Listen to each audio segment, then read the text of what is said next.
गीता 18 के श्लोक नंबर 62 में भगवान स्वयं कह रहे हैं कि अर्जुन उस परमेश्वर की शरण में जा जिसकी कृपा से परम शांति व शाश्वत स्थान अर्थात सतलोक को प्राप्त होगा। वो परमेश्वर कौन है, कहाँ है, कैसा है, जानने के लिए कृपया अवश्य सुनिए जगत गुरु तत्वदर्शी संत रामपाल जी महाराज के अमृत वचन।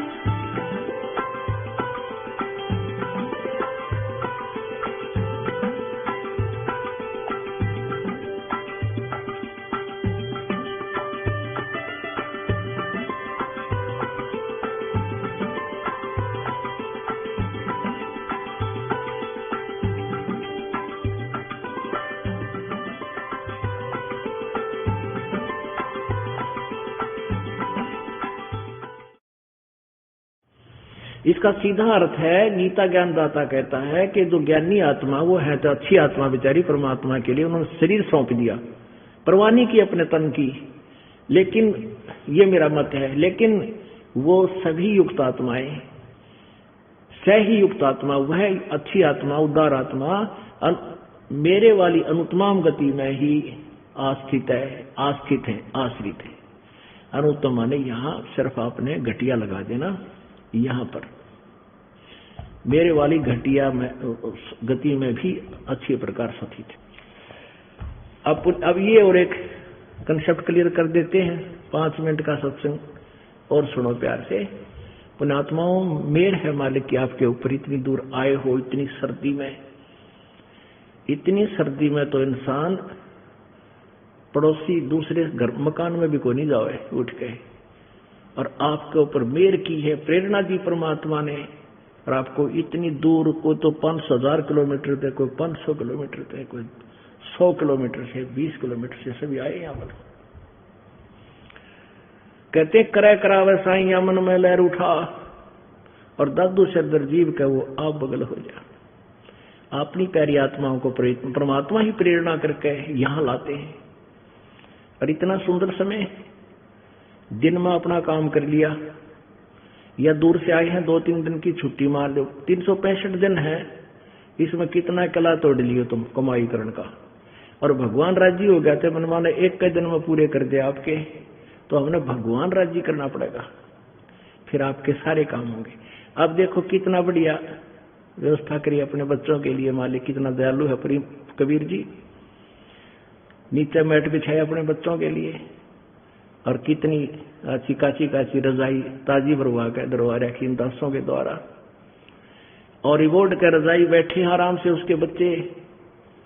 और अब मौका इस ज्ञान को सुनने का, इसको आप ना पहला जब हम सत्संग में नहीं लगे थे, 3-3 घंटे टेलीविजन देखा करते, 6-6 घंटे VCR ले आओ किराए पे, 100 रुपये लगेंगे, 3 फिल्म देखांगे 6-6 घंटे, 3-3 घंटे, तरह गजब हो। ये बुनवाए जाते, 4 बैठे रहते और मुंह बाहर रहते सारी रात, कति नींद नहीं आती। और ये मालिक की अमृत वर्षा, इसमें इतना उत्साह होना चाहिए भगवान। और क्या वचन हमें सुनाएंगे प्रभु के बारे में गुरु जी। और जितना ये ज्ञान सुनोगे उतना ही कम है, क्योंकि हम भूखे हैं बहुत दिनों से, हमारी आत्मा भूखी है भगवान की। ये आहार इसको मिला नहीं अभी तक, काल ने भलो रखा था इसको ऊट-पटांग ज्ञान देकर। अब ये लिखा है गीता जी अध्याय नंबर 7 के श्लोक नंबर 18 में कि ये ज्ञानी आत्मा है तो उद्धार, लेकिन ये भी मेरे वाली ब्रह्म वाली घटिया साधना में आश्रित है। ओए होए, अब ब्रह्म साधना भी घटिया क्यों बताई? क्योंकि गीता जी अध्याय नंबर 4 के श्लोक नंबर 5 में कहा कि अर्जुन तेरे और मेरे बहुत जन्म हो चुके हैं, तू नहीं जानता मैं जानता हूं। इससे सिद्ध है कि ब्रह्म साधना से जन्म और मृत्यु समाप्त नहीं हो सकती और परम शांति नहीं हो सकती। इसलिए गीता जी अध्याय नंबर 18 के श्लोक नंबर 62 में कहा कि अर्जुन तू सर्वभाव से उस परमेश्वर की शरण में जा जो गीता ज्ञान दाता से कोई और है, उसी की कृपा से तू परम शांति और शाश्वत सत्वान यानी सनातन परम धाम सतलोक को प्राप्त होगा, जहां जाने के बाद फिर लौटकर संसार में नहीं आते। गीता जी अध्याय नंबर 15 के श्लोक नंबर 4 में भी यही प्रमाण है। इसलिए ब्रह्म तक साधना करने वाले भी जन्म मृत्यु में है, क्योंकि ब्रह्म साधना ओम नाम के जाप से है और ब्रह्म तक ही इसकी पहुंच है। और ब्रह्मलोक तक गए हुए प्राणी भी पुनर्वर्ती में है। गीता जी अध्याय नंबर 8 के श्लोक नंबर 16 में। अब आपको बताते हैं कि ज्ञानी आत्मा उद्धार तो है, लेकिन ये भी मेरे वाली घटिया साधना में लीन है। अपने आत्माओं, एक समय की बात है, एक टुणक नाम के ऋषि ने वेदों को पढ़ा, जैसा भी उसको गुरु मिला उसने भी वही गुटी पियाई। उन्होंने क्या बताया कि ब्रह्म की साधना करनी चाहिए, ये ब्रह्म ही सर्वशक्तिमान है और इसका ओम नाम है। अब महिमा तो वेदों में पूर्ण परमात्मा की है, जैसे श्रीमद देवी भागवत यानी दुर्गा पुराण में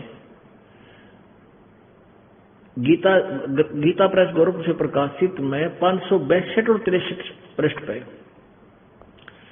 देवी हिमालय को बता रही है कि उस ब्रह्म का क्या स्वरूप है, वो बताया जाता है। अब वो क्या बता रही है? महिमा तो सुना रही है पूर्ण ब्रह्म की और मंत्र बता रही है ब्रह्म का ओम।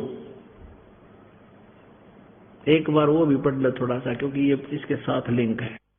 अब देखिएगा, ये श्रीमद देवी भागवत, ये गीता प्रेस गोरखपुर से प्रकाशित है। संपादक है हनुमान प्रसाद पोदार, चिमनलाल गोस्वामी, और ये है प्रकाशक में मुद्रक है गीता प्रेस गोरखपुर, गोविंद मोहन कार्यालय कोलकाता का संस्था। इसके देखिए 562 पृष्ठ पर श्रीमद देवी भागवत का 562 पृष्ठ।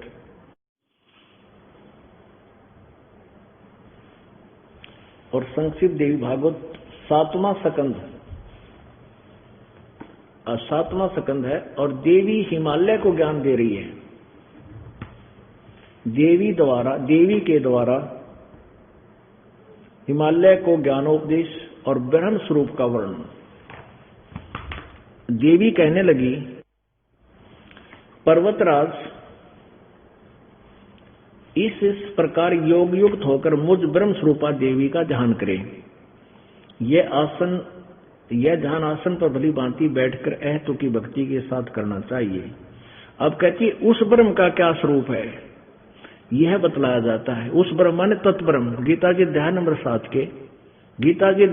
7 के श्लोक नंबर 29 में 29 में गीता ज्ञान दाता कह रहा है कि तत्ब्रह्म को जानकर, तत्ब्रह्म यानी उस ब्रह्म को और पूर्ण अध्यात्म ज्ञान को समझने के उपरांत फिर ये प्राणी जन्म और मरण से ही छूटने का प्रयत्न, जरा और मरण से, जरा माने बुढ़ापा, जरा और मरण से छूटने का प्रयत्न करता और किसी वस्तु की इच्छा नहीं करता। अब यहां देवी भी उसी तरह खिचड़ी बना रही है। महिमा तो सुना रही है तत्ब्रह्म की और तत्व माने परम अक्षर ब्रह्म की। गीता जी अध्याय नंबर 8 के श्लोक नंबर 1 में अर्जुन ने पूछा कि हे प्रभु, जो आपने 7वें अध्याय के 29वें श्लोक में तत्ब्रह्म के बारे में जिक्र किया है, वो किम तत्ब्रह्म, वह परमात्मा, वह ब्रह्म कौन है? उसका उत्तर गीता ज्ञानदाता ने 8वें अध्याय के 3रे श्लोक में दिया कि वो परम अक्षर ब्रह्म है। ओहो, एक ब्रह्म, एक क्षर ब्रह्म युकाल है, अक्षर ब्रह्म ये पर ब्रह्म है और परम अक्षर ब्रह्म ये पूर्ण ब्रह्म है। अब ये ब्रह्म साधना है अक्षर पुरुष की, वो तो ओम नाम के जाप से है, ओम उसका मंत्र है। और ये महिमा जो तत्ब्रह्म की महिमा है वो देवी सुना रही है और लास्ट में मंत्र बता रही है ओम, ब्रह्म का जाप करो। ये देखिए, ये प्रश्न नंबर 562 पे है तीसरा सकंद देवी भाग, सातवां सकंद। और दुर्गा बता रही है हिमालय को।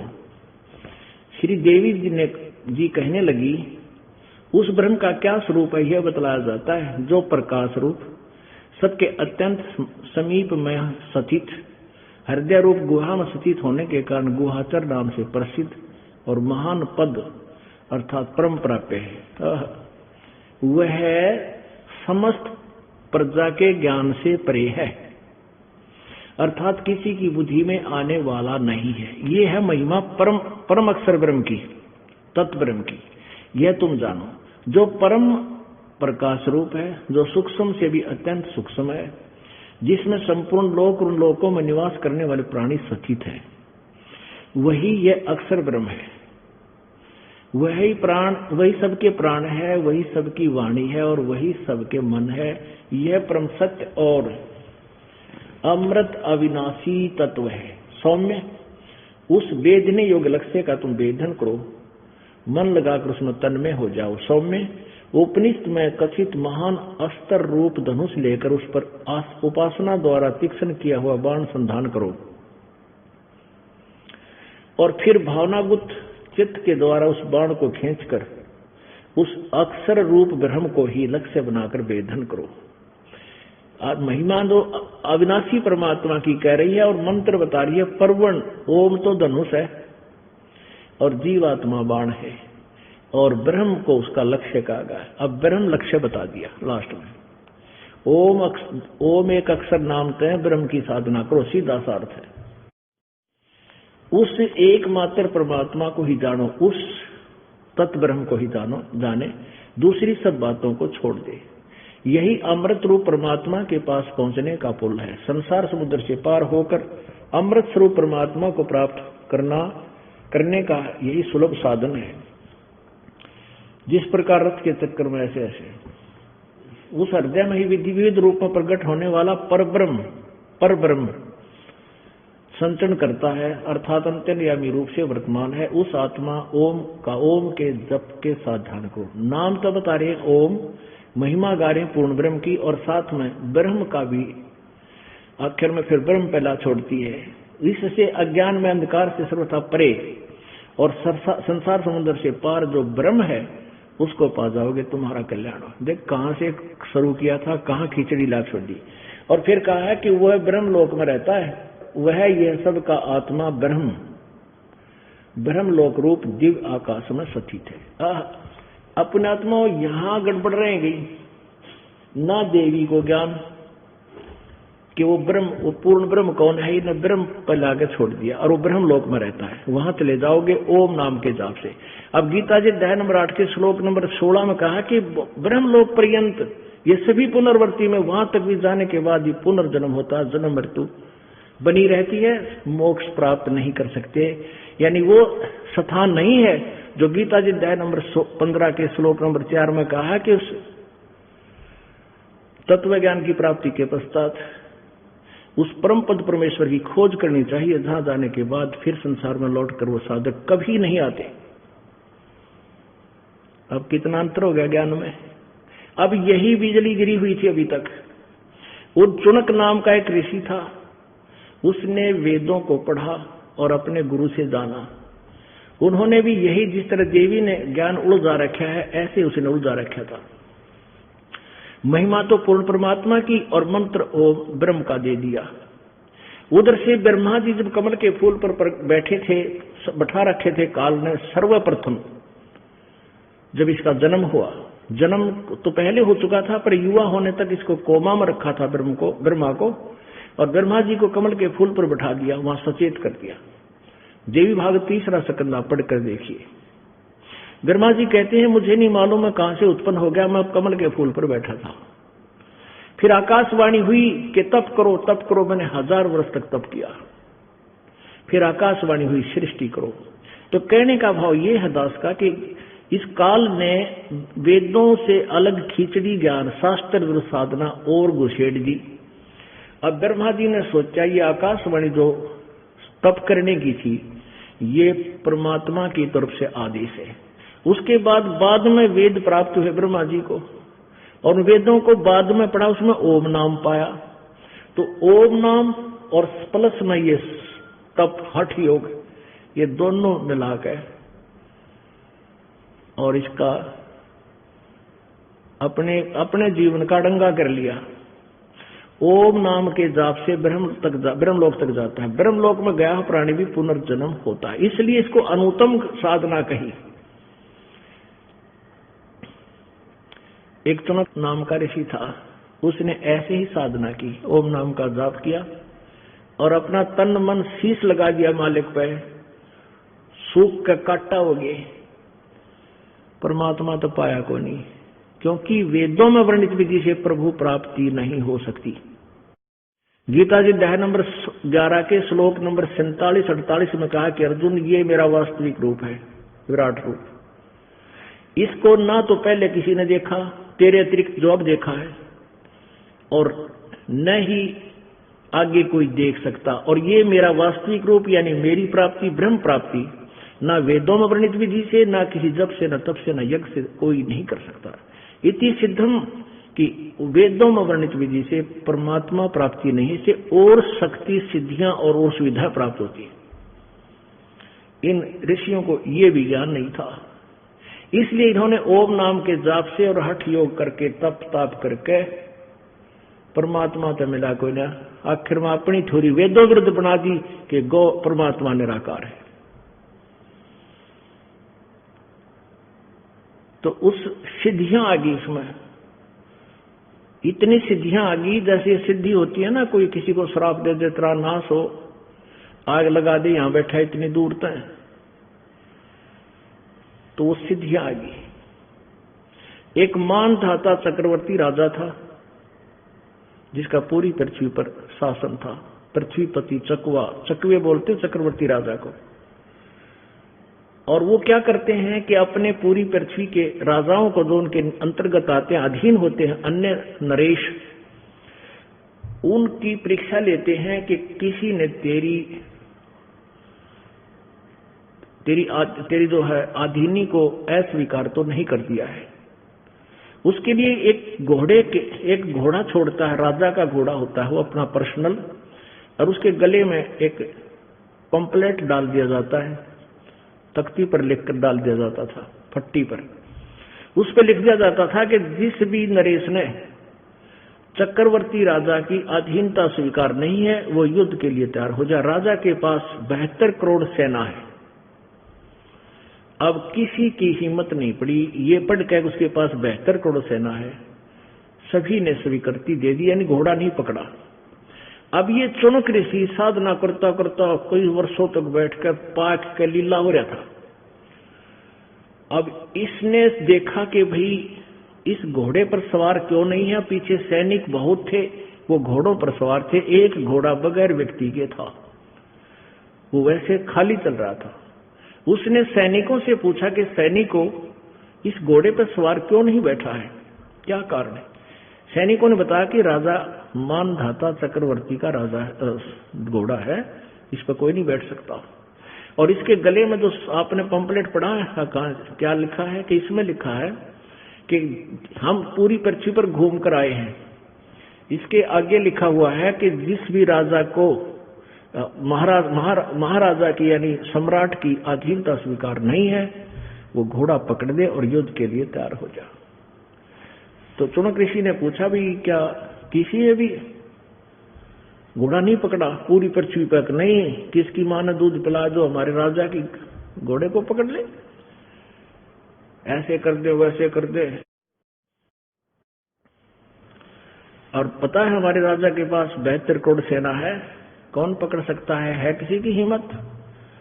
अब उस देखो काल का जाल है। अब वो प्यारी आत्मा परमात्मा पाने के लिए डले डोए था, रात दिन एक कर दी, साधना की, तपस्या की, शरीर की परवाह नहीं की। अब काल ने अपनी साधना से वो एटम बम बना लिया। अब हाथ में रिमोट काल के अंदर प्रेरणा कर दी। ओके, अच्छा, तो राजा में अभिमान हो गया। चुनक ऋषि ने सोचा इसका अभिमान खंड करना चाहिए। तो वो चुनक ऋषि बोला कि भी सैनिकों, इस घोड़े को मैं पकड़ लेता हूं और मैं राजा का युद्ध उठता हूं। वो सैनिक हंसने लगे न, बोले रे कंगाल, तेरे दाने तो खाने को नहीं और तू युद्ध करेगा मानधाता चक्रवर्ती के साथ, तेरी क्यों साथ बोल दे रही है, पड़ा रहा अपना रट ले राम, क्यों तेरी सहमत आ रही है। तो वो कहने लगा भाई मेरे भाग में ये लिखा है और मन ने युद्ध उठ लिया, कह दियो तेरे राजा थे। अब वो घोड़ा पकड़ के चुनक ऋषि के उस पेड़ का बांध दिया जो जिस पर उसकी झोपड़ी डली हुई थी। राजा को पता चला, राजा को क्रोध आया, उसने अपनी सेना के 4 टुकड़ी बनाई, 18 करोड़ की। एक 18 करोड़ की 18 करोड़ एक आदमी को मारने के लिए लापड़दा भेज दिया। उधर से ऋषि ने अपने जीवन में जो कमाई करी थी उसकी 4 एटम बम बना लिए। वचन बहुत बड़ी शक्ति रखता है। वचन जो साधना है, उस साधना से वचन से 4 पुतली बनाई, 4 एटम बम बना लिए। एक पुतली छोड़ दी, उसके इतने टुकड़े बन गए कि उसने 18 करोड़ सेना का कत्लेआम कर दिया। राजा ने फिर 18 करोड़ फिर भेज दी, उसने दूसरा एटम बम छोड़ दिया चणक ऋषि ने। कहने का भाव ये है कि उस 18 करोड़ सेना का नाश कर दिया उस चणक ऋषि ने, वेदों के साधना, ब्रह्म की साधना करने वाले उस ज्ञानी आत्मा ने। इसलिए कहा है कि जैसे ही यहां क्या है कि पुण्य और पाप दोनों पैरेलल चलेंगे। जितने उसने ओम नाम का जाप किया था और हठ योग किया था, उससे तप बन गया। ओम नाम के जाप से वो ब्रह्मलोक जाओगा। ब्रह्मलोक में ये चणक ऋषि देवता बनेगा, कई हजार वर्षों तक भी रह सकता है। उसके बाद फिर पाप भोगने के लिए नरक में जाओगा। नरक, क्योंकि उसने 18 करोड़ सेना का नाश कर दिया। बताओ उसके के खाज लाग रही थी टाइट में, अपना बैठा भक्ति कर रहा था, पाप इकट्ठे कर लिए, बेमतलब मार डाले हुए इतने प्राणी। अब उन प्राणियों का हत्या का जो पाप है उसके बैड अकाउंट में लिखा गया, किसके? चणक ऋषि के, उस ज्ञानी आत्मा के। अपने आत्माओं जब तक इसके पुण्य रहेंगे तब तक तो ये अंडी पा क्या रहेगा, इसने पता भी कोई ना, त्रिविरान मट्टी हो गया क्या। फिर ये क्या बनेगा? खाज लग गए, कुत्ता बनेगा। खाज लगेगी, सिर में कीड़े पड़ेंगे, ओह, टांग टूटेगी, लूसरा होगा, किधर गधा बनेगा, कुत्ता बनेगा, सुअर बनेगा। वो कैर इस ज्ञानी आत्मा पे फिर टूटेगा। अब यहां परमात्मा कहते हैं, तुम कौन राम का जपते जापम, तात कटे ना तीनू तापम। तुम किस भगवान की भक्ति करते हो? अब ये ताप हैं 3 प्रकार के होते हैं। 3 ताप के अंतर्गत सभी प्राणी कष्ट उठा रहे हैं। अब इसने कोपित होकर के 72 करोड़ सेना का नाश कर दिया। वो पाप कर्म भी इसको भोगना पड़ेगा, ये काट नहीं सका। तो पुण्यात्माओं, गीता जी अध्याय नंबर 7 के श्लोक नंबर 18 में इसलिए कहा है कि मेरी साधना भी अनुत्तम है, घटिया है। परमात्मा मिल रहा है को ना, इसमें और उत्पन्न हो जाए और सिद्धियां बन गई, जिससे और पाप इकट्ठे कर लिए। इसलिए गीता जी अध्याय नंबर 18 के श्लोक नंबर 62 में कहा कि तू सर्वभाव से उस परमेश्वर की शरण में जा, जिसकी कृपा से तू परम शांति और शाश्वत स्थानम यानी सनातन परम धाम को प्राप्त होगा। पुण्यात्माओं, 7वें अध्याय के 19वें श्लोक में फिर कति क्लियर कर दिया। कहते हैं, बहु नाम जन्मानाम अंते ज्ञानवान माम प्रपद्यते, और वासुदेव सर्वमिति सहमात्मा सुदुर्लभ है। कि ये ज्ञानी आत्मा भी बहु नाम जन्मानाम अंते, बहुत जन्मों के जन्म जन्मांतरों के किसी जन्म में ये ज्ञानी आत्मा ब्रह्म साधना करते हैं, मेरी पूजा करते हैं। ना तो नीचे की साधना, देवी देवता माता मसाणी ब्रह्मा विष्णु महेश तीनों गुणों तक पूजा में लगे रहते हैं।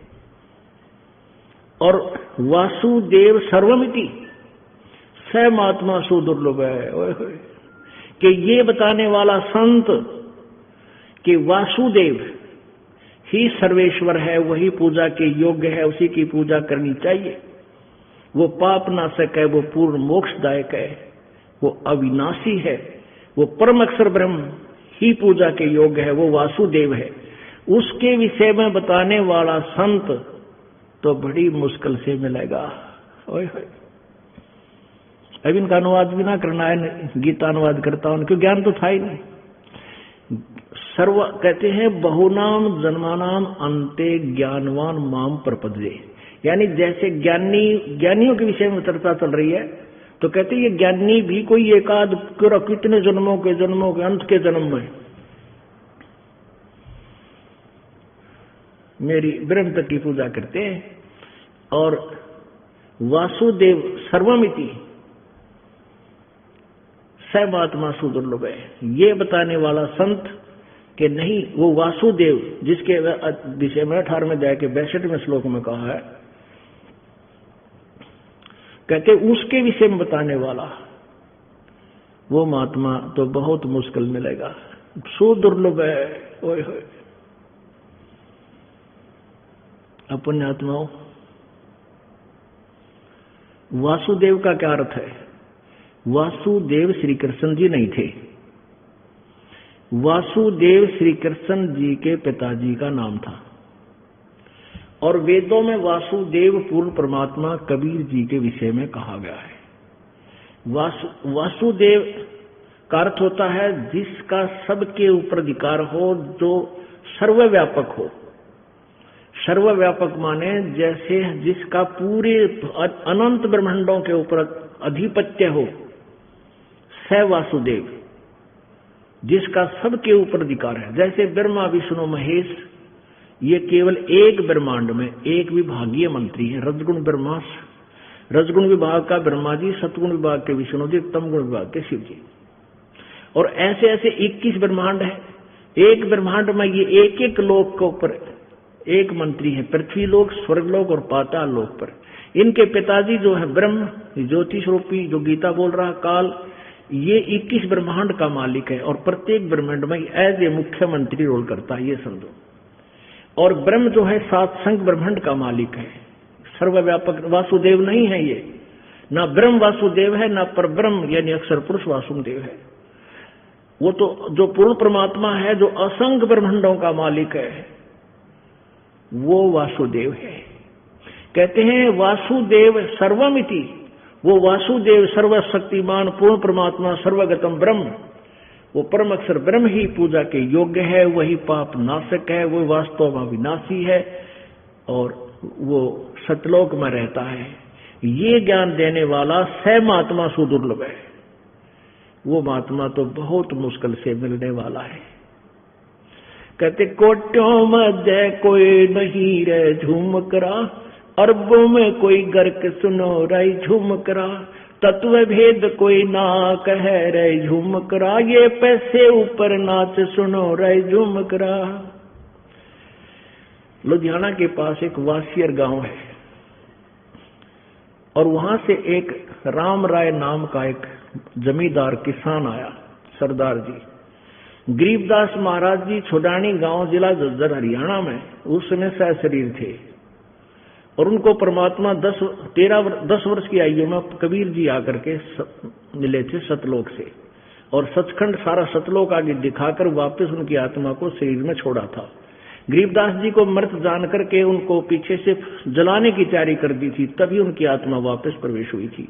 उसके बाद गरीबदास साहेब जी ने परमेश्वर कबीर जी की कलम दौड़ कर अपनी महिमा गाई है। तो गरीबदास जी के बारे में उस वासियर निवासी राम राय, उसको झुमकरा भी कहते थे, वो चंचल गणा था। उसको पता चला कि गरीबदास नाम का कोई संत महापुरुष है। गरीबदास साहेब जी के पास जाकर पहुंचे तो गरीबदास जी ने सृष्टि रचना आदि पूरा वर्णन सुनाया। तब उस झुमकरा ने, राम राय ने कहा था, हे भगवान, ऐसा ज्ञान तो आज तक हमने किसी से नहीं सुना, आपने तो निचोड़ कर दिया। तब क्या बता गरीबदास साहेब जी ने कि तत्व भेद कोई ना कहे रे झुमकरा, ये पैसे ऊपर नाच सुनो रे झुमकरा। तत्व भेद कोई नहीं जानता, इन तक माया कमाने का मतलब है इन संतों ने, गुरुओं ने। कहते कोटों मध्य कोई नहीं रे झुमकरा, अरबों में कोई गर्क सुनो रे झुमकरा। करोड़ संतों में तत्ने कोई मिला नहीं तत्व भेद बताने वाला संत, करोड़ों संतों में, गुरुओं में। अरबों में कोई गर्क, अरबों संत मार्गदर्शकों में, गुरुओं में कहते कोई गर्क माने कंप्लीट, यानी कंप्लीट गुरु, पूर्ण गुरु, जिसके पास ज्ञान भी पूरा हो और आदेश हो, अधिकार हो इस नाम देने का, वो तो अरबों में कोई पाओगा, अरबों में। एक गांव में मान ले 15,000 की पॉपुलेशन है, आबादी है, तो 5,000 गुरु पाओगे इसमें। 5,000 गुरु धार्मिक, यानी कोई अध्यात्म ज्ञान बताने वाले। किसी का बालक का, कोई लड़की का बालक हो गया बच्चा और उसका तकलीफ होगी, पड़ोसन आवेगी, नो कहेगी बेबे थारा बारली माता का उसका बोल दे, वो उसका बोल देगी। इतना दूसरी आ जाएगी, नो कहना बेबे भीतरली का भी बोल दिए। 2 गुरु, तीसरी आओगी बेबे थारा श्याम जी की पूजा थी, उसका बोल के मैं। चौथी नो कहेगी ना तो मुड़ा बालाजी भी जाया कर दे, उसके बोल दो। कोई कित्तेकार, कोई, यानी एक गांव में 5,000 गुरु पाओगे इस तरह भ्रमित करने वाले। और फिर ये और बड़े बड़े टोल बना रहे, इनका तो कहना है कि मंडलेश्वर को आवे, सारे डले डो हैं, वो आबाई का ज्ञान इनके पास है, कोई तत्व ज्ञान नहीं इनके पास। तो यहां गरीबदास साहब ने कहा था कोटों मध्य कोई नहीं रे झुमकरा, अरबों में कोई गर्क सुनो रे झुमकरा। तो पुण्यात्माओं, वही ये दास जो अरबों में ज्ञान बताने वाला, ये आपको प्राप्त हुआ, आपका सौभाग्य है। परमात्मा की कृपा हुई आपके ऊपर जो आपको ये अनमोल ज्ञान प्राप्त हो रहा है। अब चूकियो मत ना, बड़ी मुश्किल से रह पाओगा। बोलो सतगुरुदेव सत साहेब। परमपिता परमात्मा कबीर भगवान, कबीर देव, सारी सृष्टि के रचनहार, कुल मालिक, ये वो परमेश्वर है जो सब ब्रह्मांडों के रचयिता हैं, सभी प्राणियों के वो मालिक हैं, स्वामी हैं, कुल के मालिक हैं। ये कबीर देव, कबीर साहब, अल्लाह अकबर, अल्लाह कबीर, ये वही परमेश्वर है जो बनारस के अंदर कलयुग में सन 1398 में एक कमल के फूल पर लहरतारा तालाब में शिशु रूप धारण करके प्रकट हुए थे। और वहां फिर उन्होंने उनको एक जुलाहा दंपत्ति नीरू और नीमा उठा ले गए थे। और वो परमेश्वर धीरे धीरे लीला में शरीर से बड़े हुए, बालक बने, बालक 5 वर्ष के बच्चे हुए। उसी समय से अपने तत्व ज्ञान का प्रचार प्रारंभ कर दिया, जिस उद्देश्य से वो आए थे।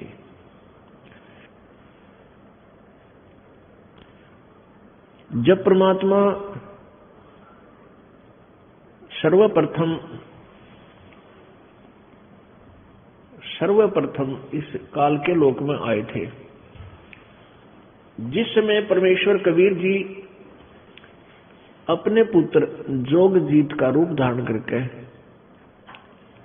इस काल के लोक में सर्वप्रथम आए थे, उस समय काल के साथ, इस ब्रह्म के साथ, जो 21 ब्रह्मांड का स्वामी है, ब्रह्मा विष्णु महेश का पिता है, जो हम सभी को यहां रोके हुए है, बांधे हुए है, ये परमात्मा के सामने वाद विवाद करने लगा। और जब जोगजीत रूप में आए हुए परमेश्वर ने कहा था कि तूने इन प्यारी आत्माओं को बहुत दुखी कर रखा है, किसी को गधा बना दिया, किसी को कुत्ता बना दिया, किसी की टांग कट गई, कोई किसी का बेटा मर गया, किसी को कोड लगा है, ऐसे जुल्म कर रखा तूने इनके साथ। ये तो अनजान थी तेरे साथ आसक्त होकर आगिर तूने ऐसा जुल्म किया। ये नहीं चाहिए था तूने करना है।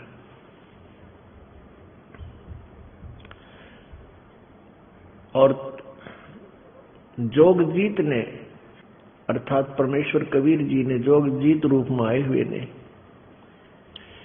इस काल से कहा था कि तूने जुल्म कर दिया, परमात्मा का नाम और निशान मिटा दिया, तूने सत्पुरुष से इन प्राणियों को दूर कर दिया, इनके अंधेरे में, इनके हृदय में अंधेरा भर दिया, अज्ञान भर दिया। तो खुद भगवान बन बैठे निकम्मे, तने शर्म नहीं आती। इस 21 ब्रह्मांड के स्वामी को परमेश्वर ने जब ऐसी कटी, ऐसी खरी खरी सुनाई, ये क्रोधित हो गया और जोगजीत को मारने के लिए इसने पूरा झपट्टा मारा, विकराल रूप धारण कर लिया। क्योंकि जोगजीत रूप में परमात्मा ने कहा था कि मैं नीचे के लोकों में जाऊंगा और तेरी असलियत का, तेरी वास्तविकता का ज्ञान कराऊंगा और बताऊंगा कि ये काल है और इसकी पूजा मत करो, इसकी पूजा करोगे तो इसी के पास रह जाओगे।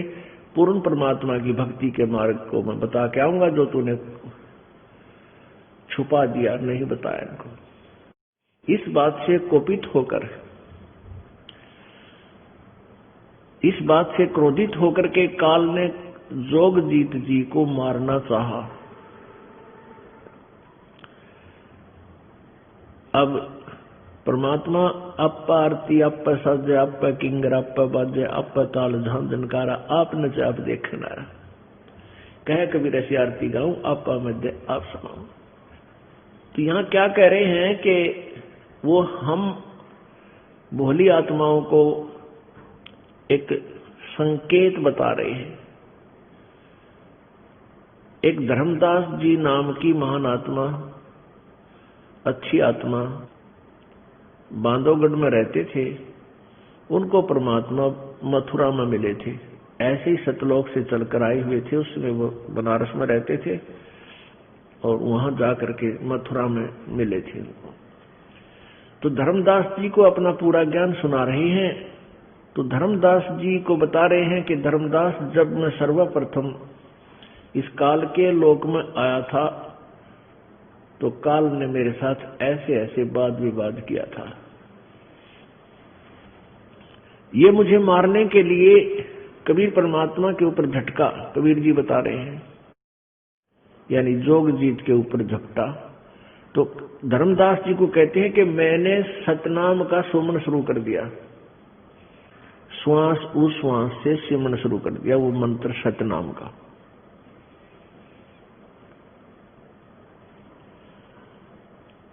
उसी समय ये काल एकदम ऐसे निढाल हो गया जैसे पक्षी के पंख कट जाते हैं और वो जमीन पर पड़ा पड़ा तड़फता है। ऐसे ये शक्तिहीन होकर मेरे मंत्र के सामने, मेरी शक्ति के सामने शक्तिहीन होकर के, और ये नीचे गिर गया और फिर वहां से भी भागने की चेष्टा की। ये पाताल में पहुंच गया, डरका मारा। परमात्मा बता रहे हैं कबीर जी कि मैं इसके साथ साथ पाताल में पहुंचा और कहा कि तू मेरी रेंज से बाहर नहीं हो सकता, कितना जाने चाहिए। इसने पैर पकड़ दिए, हाथ जोड़ा, माफी मांगे और कहे, जोगजीत तू मेरा बड़ा भाई, मैं तेरा छोटा भाई, मुझे माफ कर दे। बच्चे तो गलती करते हैं, बड़ों का काम क्षमा करना ही होता है। ऐसे बहुत याचनाएं की, तब परमात्मा कहते हैं मैंने इसको कुछ नहीं कहा और कहा चल तेरे वहीं 21वें ब्रह्मांड में। फिर इसको ऊपर लेके आया।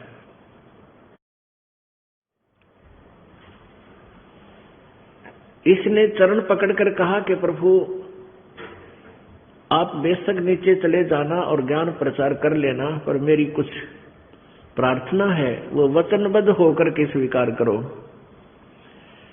परमेश्वर ने कहा कि ठीक है, मैं वचनबद्ध होता हूं, मांग क्या मांगता है भिखारी।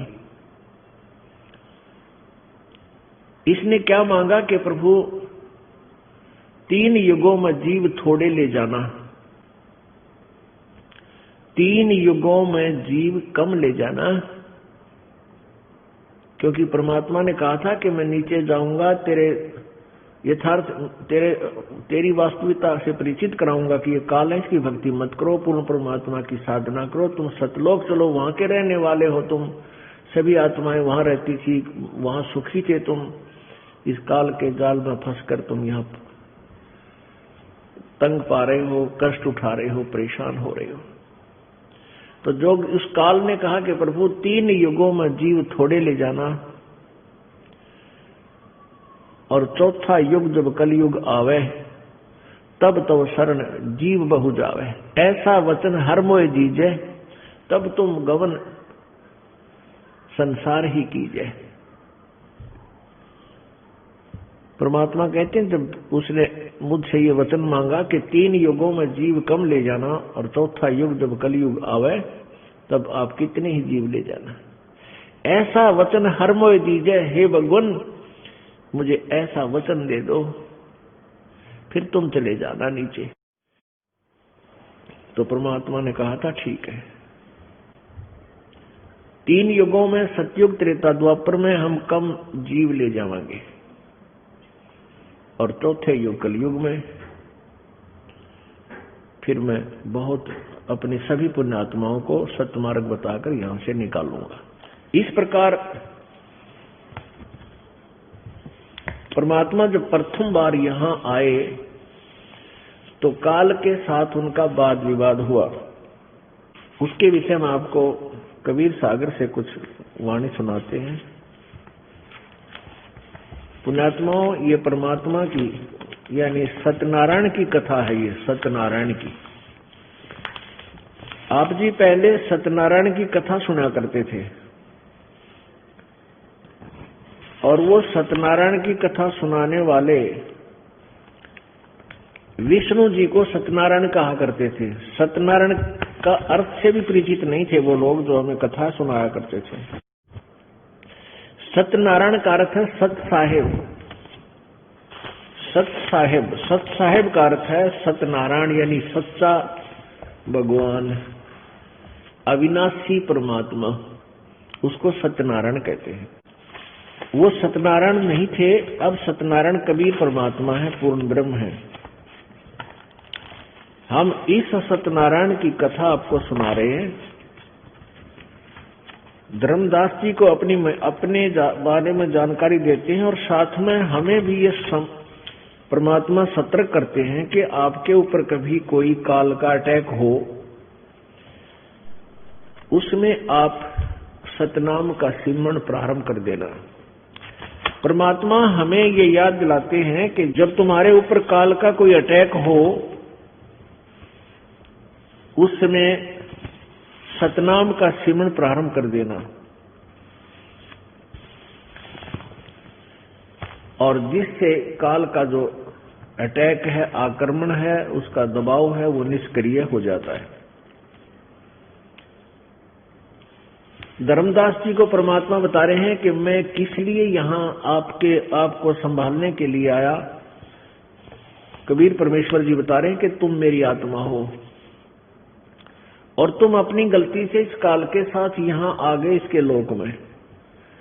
अब इसने मुझे सताने के लिए, क्योंकि जिसका बेटा या बेटी किसी का पुत्र है और वो नालायक हो जाए और किसी गलत पार्टी के साथ, गलत व्यक्तियों के साथ उनके संग हो जावे, और वो उस पिता को पता है कि ये इसका दुरुपयोग करेंगे, इसको डाकू बनाएंगे, बुराई में लगाएंगे, कि तो शराब पिलाना सिखा देंगे, इसको बर्बाद करेंगे, तो वो पिता बहुत दुखी रहता है, माता पिता को बहुत दुख होता है। तो पुण्यात्माओं, इसी प्रकार हम सभी आत्माएं चींटी से लेकर हाथी, रंग से लेकर राजा, देवता, ब्रह्मा विष्णु महेश तक, ये सभी हम कबीर परमात्मा की आत्माएं हैं। और इस काल भगवान ने, ज्योति निरंजन ने हम सभी को यहाँ पर इस झूठे सुख में लाकर, झूठा लालच देकर हमें यहाँ रोक रखा है। तो परमात्मा ही आते हैं अपने यथार्थ ज्ञान को बताने के लिए ये काल भगवान हमें सत्य से परिचित नहीं होने देता। इसलिए ये अपने दूतों को, नकली संतों को भेज भेज कर यहां पर सभी को अज्ञान से ओत-प्रोत कर देता है, परिपूर्ण कर देता है।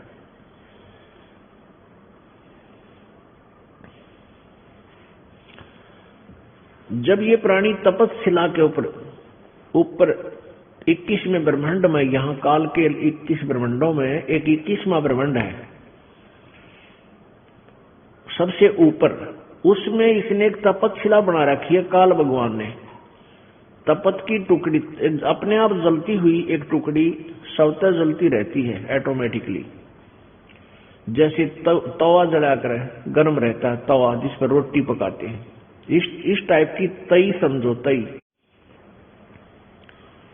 तई तो उल्टा होता है ऐसे, और उसको ऐसे कर दे, यानी एक लंबे चौड़े कढ़ाई की तरह, वो पत्थर की ऐसी टुकड़ी है। उस पत्थर की टुकड़ी पर, तपस्शिला पर जलती हुई उस गर्म टुकड़ी के ऊपर 1,00,000 मानव शरीरधारी प्राणियों को वहां ये काल प्रतिदिन भूनता है और उनमें से गंध निकालता है। जो भी प्राणी प्रतिदिन मांस खाता है, शराब पीता है और कोई चटपटे आहार करता है, तो उसकी शरीर पोषण, जो स्थूल शरीर का पोषण तो होता है, उसके साथ साथ जो जैसे शराब पीना है, हुक्का पीना है, तंबाकू प्रयोग करते हैं और अन्य और भी व्यसन बहुत करते हैं, तो इसको इस स्थूल शरीर के लिए नहीं, वो सूक्ष्म शरीर में जाता है, सूक्ष्म शरीर में जाता है और सूक्ष्म शरीर के अंदर ऐसे समा जाता है बहुत बुरी तरह। फिर उस सूक्ष्म शरीर जो स्थूल शरीर छूट जाता है, सूक्ष्म शरीर में प्राणी होता है, उसको तपस्शिला पे एक पत्थर की तई के ऊपर डाल दिया जाता है 21वें ब्रह्मांड में। वहां ये इतनी बुरी तरह तड़पता है, उसमें से वो गंध निकालता है काल भगवान, जो उसने सारे जीवन में हुक्का पिया, तंबाकू पिया, शराब पी, सुल्फा पिया या मांस खाया, और उन 1,00,000 प्राणियों से निकले हुए गंध को ये काल खाता है। जब ये प्राणी तपस्शिला पर पहुंचते हैं तब इनका बुरा हाल हो जाता है, हाहाकार मच जाती है। वहां पर इन प्राणियों को बहुत कष्ट होता है। वहां ना कोई बाप होता है, पिता होता है, ना माँ होती है उनके साथ, और न ही कोई भाई होता है, ना बहन होती है, ना वो परिवार होता है, राजा है तो ना सेना होती है, वहां अकेला ही जाता है। तपस्शिला के ऊपर जब ये तड़फ रहा होता है, इसकी बहुत बुरी हालत होती है। उस समय ये याद करता है, परमात्मा मेरी रक्षा करो, मुझे बचाओ, यहां पर ये कौन से पाप कर्म का दंड हम भोग रहे हैं।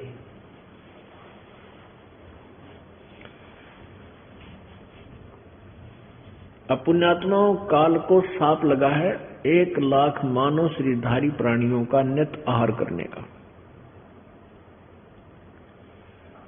और जिसके लिए इसने अपने तीनों पुत्रों की ड्यूटी ला रखी है। इन तीनों पुत्रों को एक एक गुण युक्त कर रखा है, रजगुण ब्रह्मा, सतगुण विष्णु, तमगुण शिव जी, और इन तीनों से ही यहां सभी सृष्टि, सभी प्राणियों की उत्पत्ति करवाता है। रजगुण ब्रह्मा के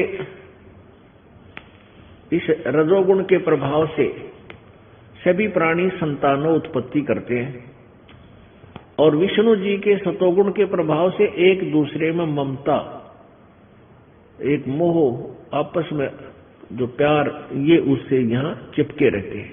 इसको भगवान विष्णु जी की जो है ड्यूटी बताते हैं, सतीची बनाए रखने। सतीची माने यहाँ टिकाए रखे, यहाँ ये टिके रहे, भूल भुलैया बनी रहे, इस झूठे लालच में चिपके रहे एक दूसरे से, संतान संपत्ति तय, और इसका यहां से मोह हटे नहीं, मृत्यु कभी हो जाए। और तीसरा जो पुत्र है तमोगुण भगवान शिव, वो संहार करता है। 1,00,000 मानव शरीरधारी प्राणियों को मारकर डेली यहां से पार्सल कर देता है, और यहां से ऑटोमेटिकली ये जाकर के तपकशिला के ऊपर डल जाते हैं, और वहां का इस जीवों की बहुत बुरी हालत होती है।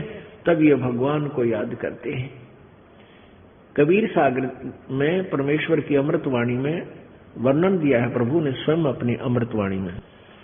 बहुविध जीवन कीन पुकारा, काल देत है कष्ट अपारा,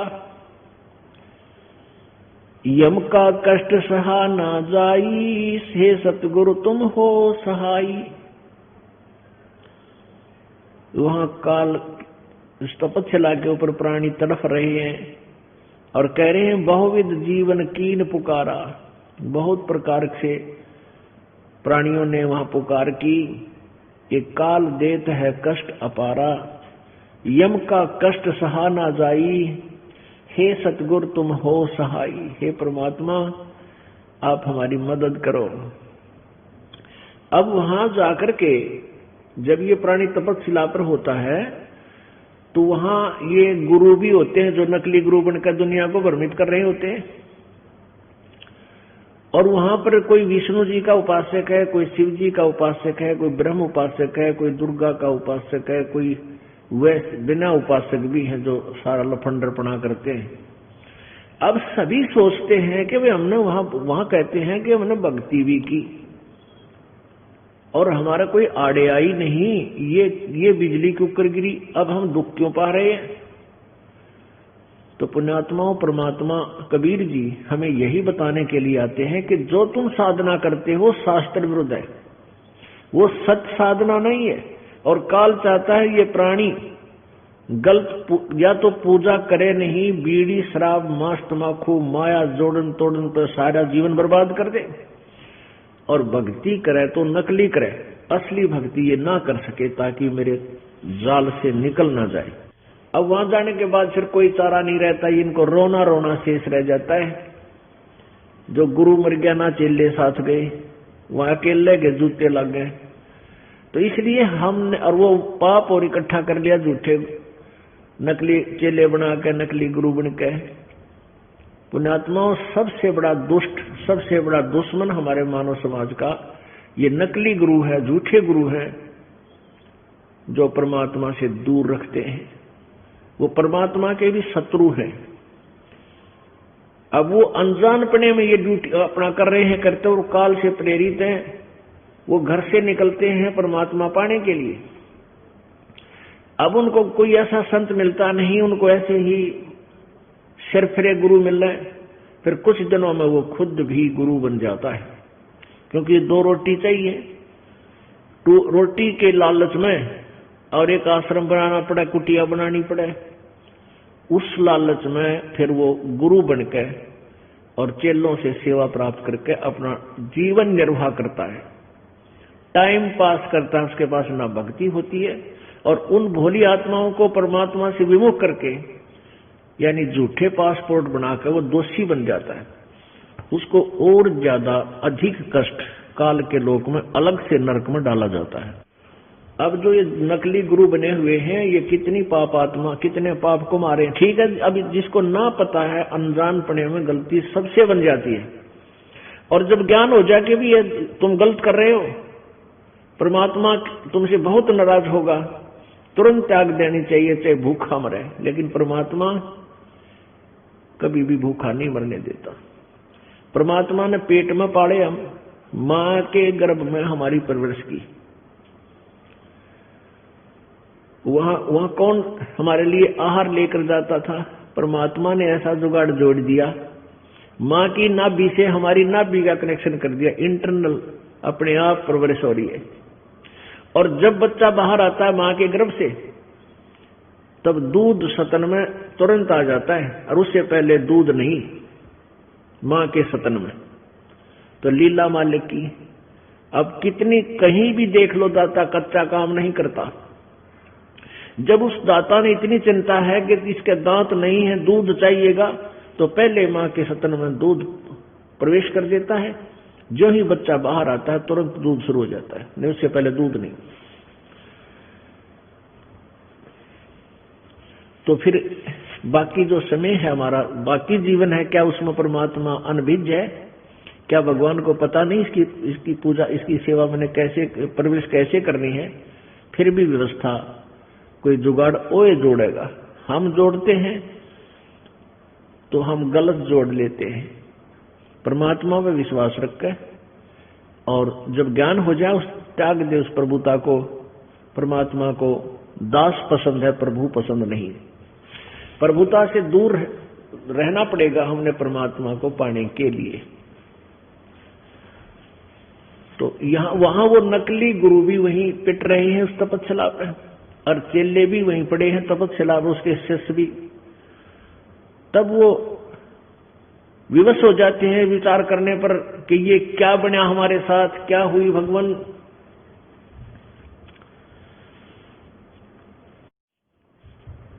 तो वहां परमात्मा कहते हैं, जब ये जीव वहां चिल्ला रहे थे उस तपस्या के पास जाकर मैं खड़ा हो गया। कबीर भगवान कहते हैं जोग जीत रूप में। और मेरे वहां पहुंचने से वो तपस्या की जो जलन थी, जो आंच थी अग्नि की, वो निष्क्रिय होगी। वो टुकड़ी तो गर्म है और आग की लपटें भी निकल रही हैं, लेकिन वो उन प्राणियों को परेशान नहीं कर रही। यानी परमात्मा ने अपनी शक्ति से अग्नि की आंच उन प्राणियों के नहीं लगने दी। तो फिर वो सभी तपस्या के ऊपर बैठ गए, जैसे तख्त पर बैठ जाते हैं। जब उनको उनकी पीड़ा कम होगी, सामने देखा परमेश्वर का चांद सा चेहरा, और उन्होंने सोचा कि भगवान आगे शायद हमारी पुकार सुन के। तब उन्होंने कहा, हे परमात्मा, हम इस तपस्या के ऊपर कौन से पाप का दंड भोग रहे हैं? परमेश्वर ने कहा कि ये पाप का दंड तुम्हारा यहां का नहीं है, ये पाप तुमने सतलोक में किया था।